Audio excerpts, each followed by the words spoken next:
L'aria frizzante di fine agosto mette i brividi ai soci app che sinora hanno avuto un incontro morbido con il Green Pass.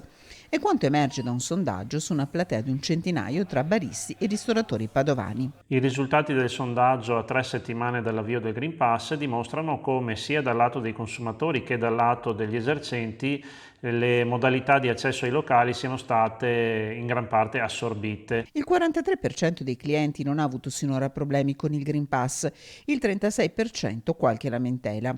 6 ristoratori e baristi su 10 lo controllano all'ingresso nel locale, 1 su 10 non fa nessuna verifica.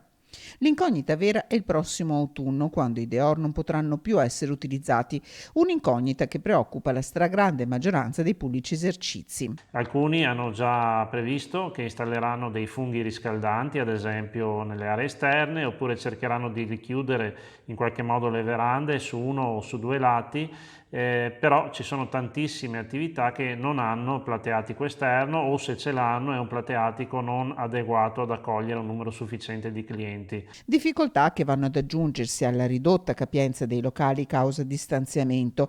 Per questo servono nuove misure di sostegno. Noi chiediamo alle istituzioni e agli enti preposti di attivarsi affinché per quelle attività che non dispongono e non possono disporre di spazi adeguati all'esterno siano previsti degli incentivi, delle agevolazioni in maniera da cercare di aiutare queste imprese che per motivi non dipendenti dalla volontà dell'imprenditore non riescono in questo momento ad avere una redditività sufficiente.